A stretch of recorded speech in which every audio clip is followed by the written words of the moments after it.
Welcome to Webfolio, and in this video we're gonna see the difference between GenerateBlocks and KadenceBlocks and which one should you use. So as you can see, I made this page with both GenerateBlocks and KadenceBlocks combined, a little bit elements of KadenceBlocks, a little bit of GenerateBlocks. Why you want to use these blocks? Because page builders are kind of bloated right now, most page builders, so people are looking for ways to build their sites with something less bloated, and they are flocking towards WordPress native block editor, which is Gutenberg. Now Gutenberg is pretty empty like classic editor, so these extra add-ons and blocks are basically filling up that gap. So here we have GenerateBlocks, here we have KadenceBlocks. Of course we have more, but today in this video we're just gonna discuss the difference between these two. So let's start.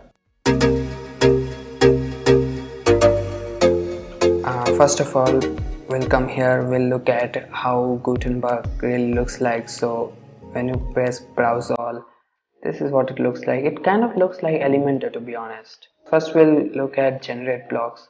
So let's place a grid, and it gives you option layout. So I'm just gonna select these two layouts. So we have 52 layouts here,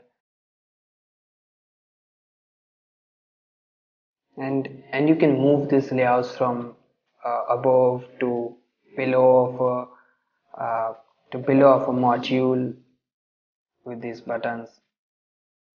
Here you have GenerateBlocks button, and when you click that you will get only one button, and then click on here add button and it will add another button. So it will add two buttons side by side, two buttons. This is a really cool feature in Elementor. Also, it's not natively there as far as I remember. You have to use add-ons for that, but we have natively here, which is really good. You can do that basically just using negative margin, to be honest. That's not a big deal, so but it's good to have natively here. And just remove this, so you can directly double click on that and then edit it. So this is something really cool. It's called inline editing, which is really good. So first of all, the basics of GenerateBlocks.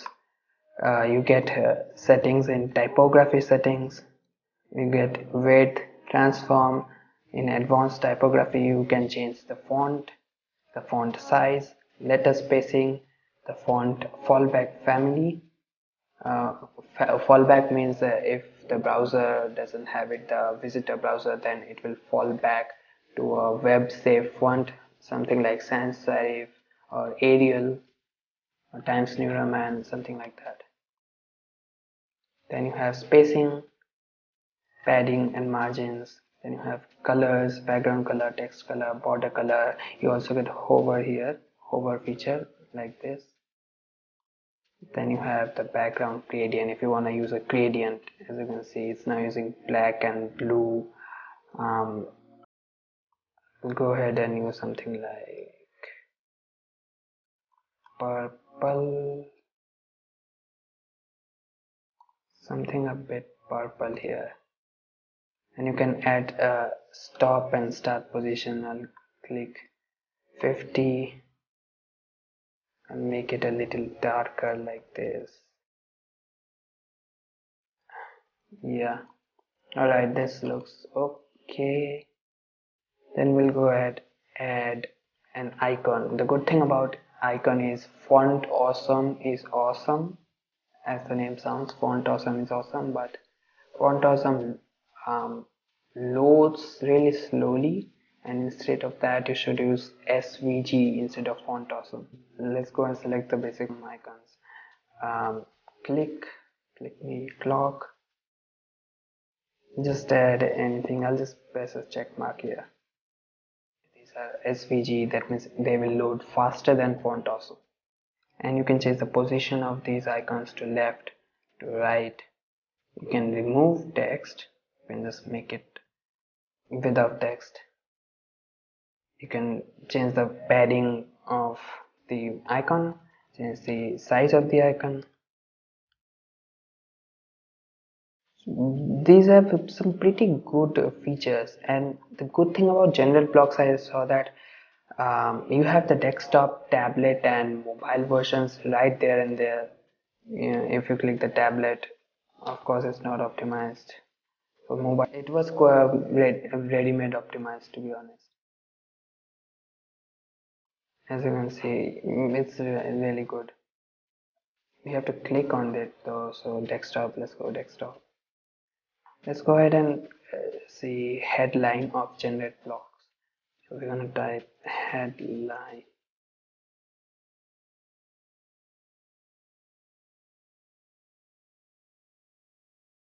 Alright. The same, a lot of features, icon, colors, spacing, typography. You can change the H1, H2, H3 tags. So you get a lot of settings here with GenerateBlocks, with every module in GenerateBlocks. So these are the basic modules in GenerateBlocks.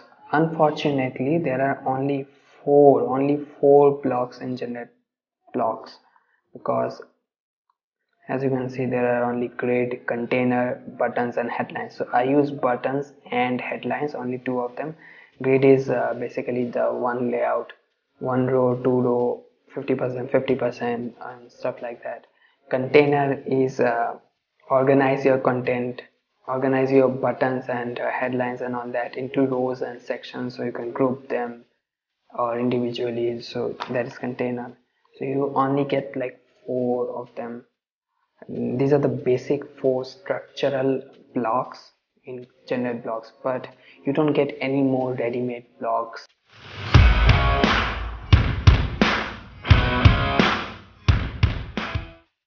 So let's look at Cadence blocks now. The very first thing you see here is the divider, the space divider.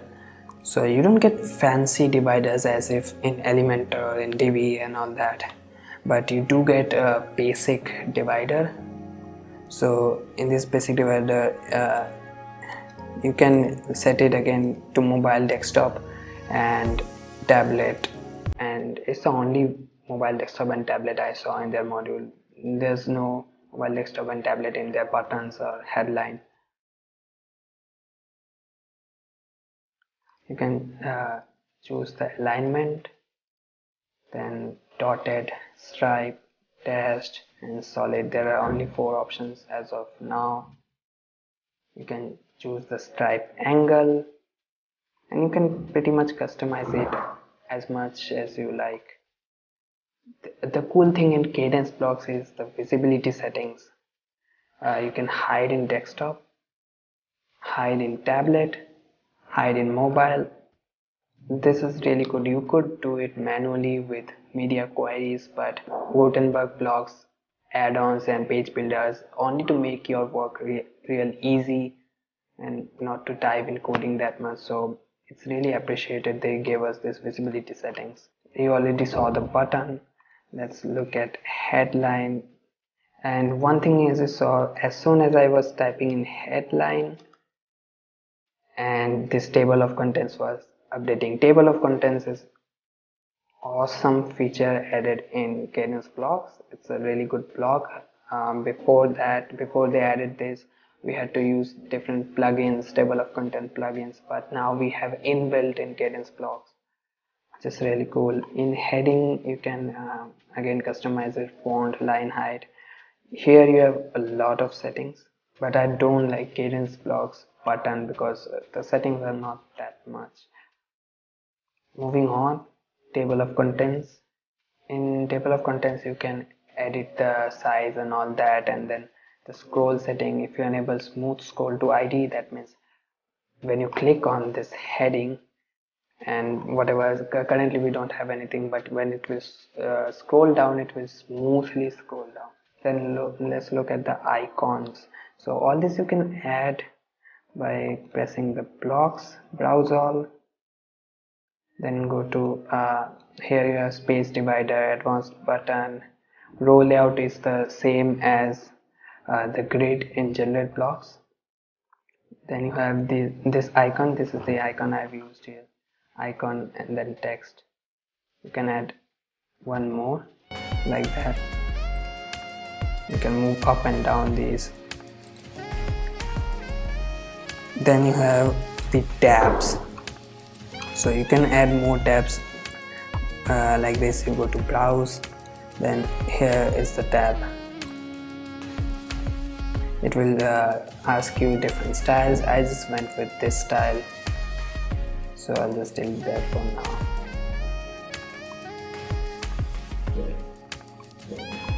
So in tab 1, tab 2, tab 3, tab 3, tabs are really good feature. It's a really good block to use. You can again customize all the tabs, color, spacing, height, icons, and the entire structure you can edit. You can add anything you want in any tabs. For example, this is your space now, so in tabs I'll add any block I want. I can add an icon list.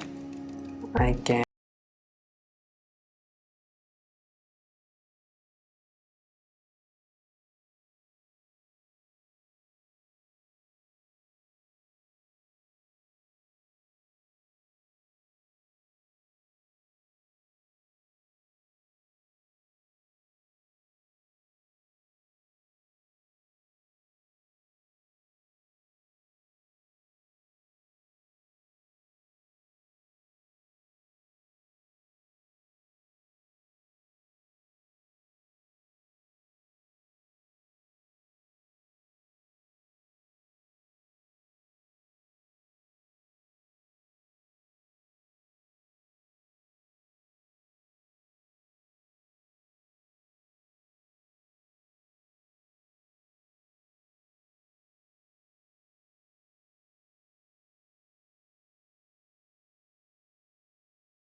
product designer or product reviewer. I like this style. This is bubble style. If you are using this, then I highly recommend using the bubble style. It's really nice. And then we have a lot of blocks in Cadence blocks. Let's just quickly go through them. Space divider, advanced button, row layout, like the grid layout in GenerateBlocks. Then we have icon, advanced headings, tabs, info box, accordion, icon list. I showed you all of them, most of them. Then we have testimonials, this one testimonial, advanced gallery, form. Oh yeah, I want to show you the form. Then we have table of contents, which I showed you here. Then we have posts. I didn't show you posts because in this current website, in this WordPress, currently we have no posts. This is just a test site. So but I'm gonna show you form now. So here we have the form, and the form is really good. This is a very basic form, but it's so good. I find it kind of better than contact form 7 and the basic forms in Divi.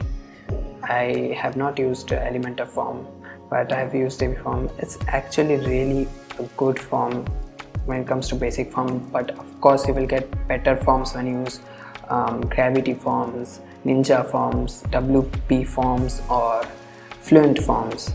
But of course you cannot compare this form with those professional commercial forms, but this is a very good form to have.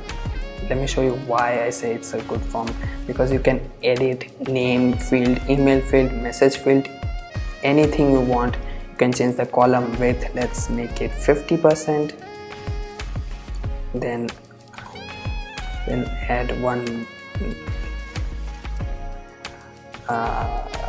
let's add one more field here, field label. You can say message 2, and I can make it 50% again. So since I made both of them 50%, these are now side by side. Then after that you get actions after submit. So once someone submits a form, you get the option to redirect them to a specific page you want, maybe a thank you page or an offer, upsell page, anything you want. Or you can add to your CRM. So you get a MailerLite option here, Fluent CRM option here, and the others are pro options like MailChimp. I use Sendinblue, so I'll have to use the pro version of KadenceBlocks for that. Then you have basic spam check by Honeypot, which is again really appreciated. We have Google reCAPTCHA. You can add your reCAPTCHA API keys. You can style the fields here. Basically so many styling options here. The only thing I like about this form that it's really good for a free form to have is after submission of the form you get to add that contact in your CRM.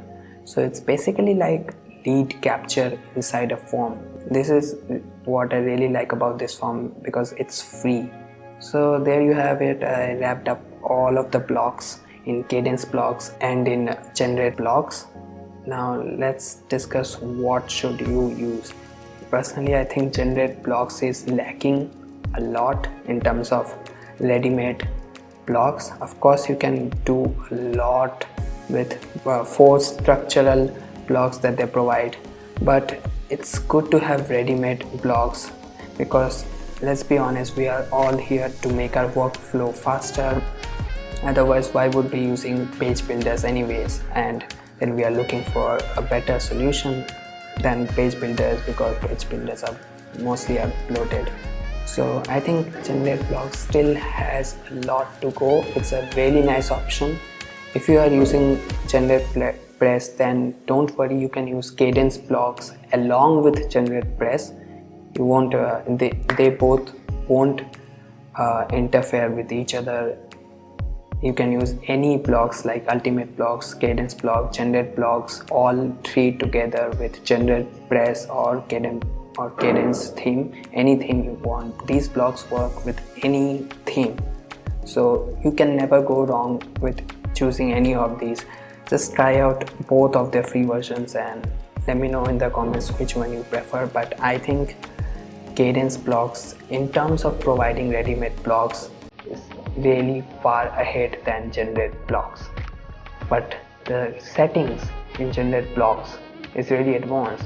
Like I showed you in buttons in GenerateBlocks, you have so many options. You have desktop, tablet and mobile, and so many different options which KadenceBlocks settings does not have. Only a basic settings you have in KadenceBlocks buttons. So If you want structural 4 blocks and then you want to customize them to whatever you like, then go for GenerateBlocks. Otherwise, Cadence blocks have really nice ready-made blocks options. Personally, I think just go with both of them free versions and then decide which one you want. If this video helped you, then give it a like and subscribe for more content like this in the future. Peace.